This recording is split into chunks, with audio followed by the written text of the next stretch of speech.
The exhaustion was a physical thing, a lead weight pressing down on my skull. Insomnia had become my unwelcome roommate, its presence a constant, gnawing reminder of my fractured reality. Days bled into nights, each one a desperate attempt to find oblivion, only to be met with the cold, mocking stare of the ceiling. Then, finally, blessed sleep arrived, but it was far from the sanctuary I craved. My first dream was simple, stark. I stood on the shore of a lake, the water black and still under a moonless sky. The air hung thick and heavy, laced with the scent of decay. Then I heard it, a scream, piercing and filled with unimaginable terror, echoing across the water. I saw her then, a woman, submerged to her chest, her face contorted in silent agony, her eyes wide and pleading. She was trapped, and I knew with a certainty that chilled me to the bone that something was holding her down. I woke up gasping, heart hammering against my ribs, the woman's screams still ringing in my ears. I told myself it was just a dream, a product of my sleep-deprived mind. But the image of her haunted me throughout the day, a dark stain on my thoughts. The next night, I dreaded sleep. But exhaustion won, pulling me under despite my resistance. And there she was again, in the same black lake. This time, she was closer, her submerged form more visible. Her eyes locked on mine, and I saw a desperate plea for help, a silent scream for salvation. The scream was even louder this time. It felt as if it was right in my ear. I jolted awake, drenched in sweat, the woman's face seared into my mind. I started to wonder if this was more than just a dream. Days turned into a blur of sleep deprivation and growing dread. I tried everything to avoid sleep. Meditation, herbal teas, even over-the-counter sleeping pills. Nothing worked. Eventually, the exhaustion would win, and I would be dragged back to that cursed lake. Each night, she was closer, her features becoming clearer, her terror more palpable. I could see the dark tendrils that held her captive, snaking around her limbs, pulling her down into the inky depths. I began to feel her fear, her hopelessness, as if it were my own. The dreams were no longer just visions, they were experiences. Then, the dreams started to bleed into reality. I started seeing her in reflections, in the dark glass of my television screen, in the oily sheen of puddles on the street, even in the darkened windows of passing cars. Just a fleeting glimpse, a flicker of her face, but enough to send a jolt of terror through me. At first I dismissed it as fatigue-induced hallucinations, but the occurrences became more frequent, more vivid. One afternoon, I was staring at my reflection in the bathroom mirror when I saw her. Not a fleeting glimpse, but a clear, undeniable image superimposed over my own. Her eyes, filled with that same haunting terror, stared back at me. I recoiled in horror, stumbling backward, but when I looked again, she was gone. Just my own tired, haunted face staring back. The line between dream and reality was blurring, dissolving into a nightmarish soup. I started experiencing night terrors, waking up screaming, convinced that she was in the room with me, her presence a palpable weight in the air. I would see shadows moving in the periphery of my vision, hear whispers in the dead of night.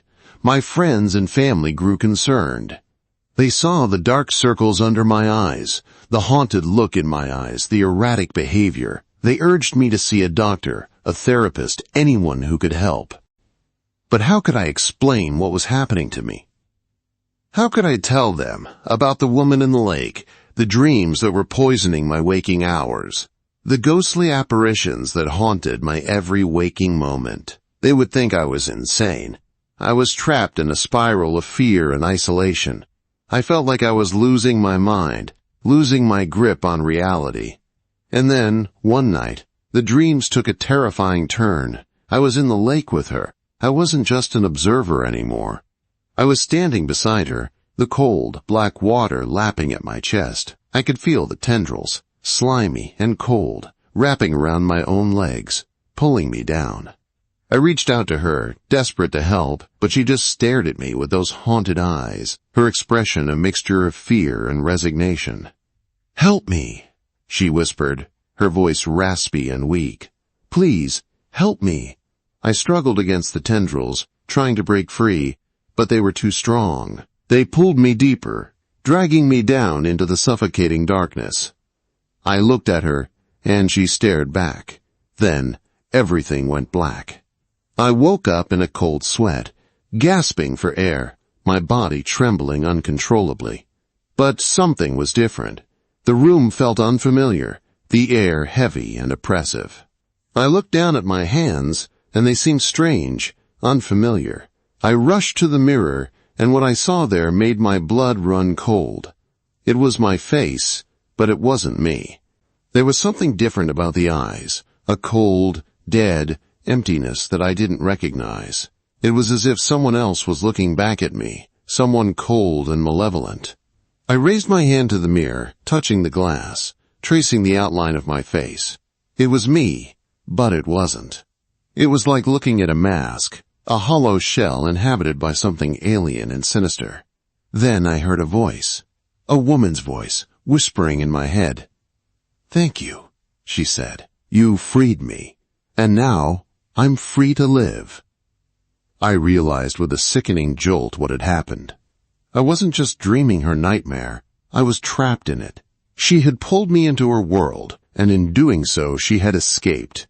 She was free, and I was trapped in the cold, dark depths of her nightmare. And she was using my body to live again. I tried to scream, to shout, to fight back, but no sound came out. I was a prisoner in my own mind, forced to watch as she took control of my body, my life. I saw her smile, a cold, cruel smile that sent shivers down my spine. "Don't worry," she whispered. "I'll take good care of your life." She turned and walked away, leaving me trapped in the darkness, alone with my terror. I tried to fight, to regain control, but it was no use. She was too strong, too powerful. She had completely taken over. Days turned into weeks, and I was forced to watch as she lived my life, wearing my face like a mask. She interacted with my friends, my family, my colleagues, and they didn't suspect a thing. They thought it was still me, but it wasn't. It was her, the woman from the lake, living in my body, using my life as her own. I wanted to scream, to warn them, but I couldn't. I was trapped, a silent observer, forced to witness the destruction of my life. I was living in her nightmare, and there was no escape. One day she stood before the mirror, staring at her reflection in my face. She smiled, a chilling, victorious smile. "I'm free," she whispered. "Finally, I'm free." Then she turned and walked out of the room, leaving me alone in the darkness. I was trapped, lost, and utterly alone. I was stuck in her world, and she was living in mine. And then I heard another voice, a man's voice, whispering in my head. "Hello," he said. "Is anyone there?" I realized with a surge of horror that someone else was experiencing what I was. Someone else was trapped in their nightmare. "Help me," the voice whispered. "Please, help me. I'm trapped in his nightmare, and I can't get out." The cycle continues. The nightmare spreads, and I am left to wonder who will be next.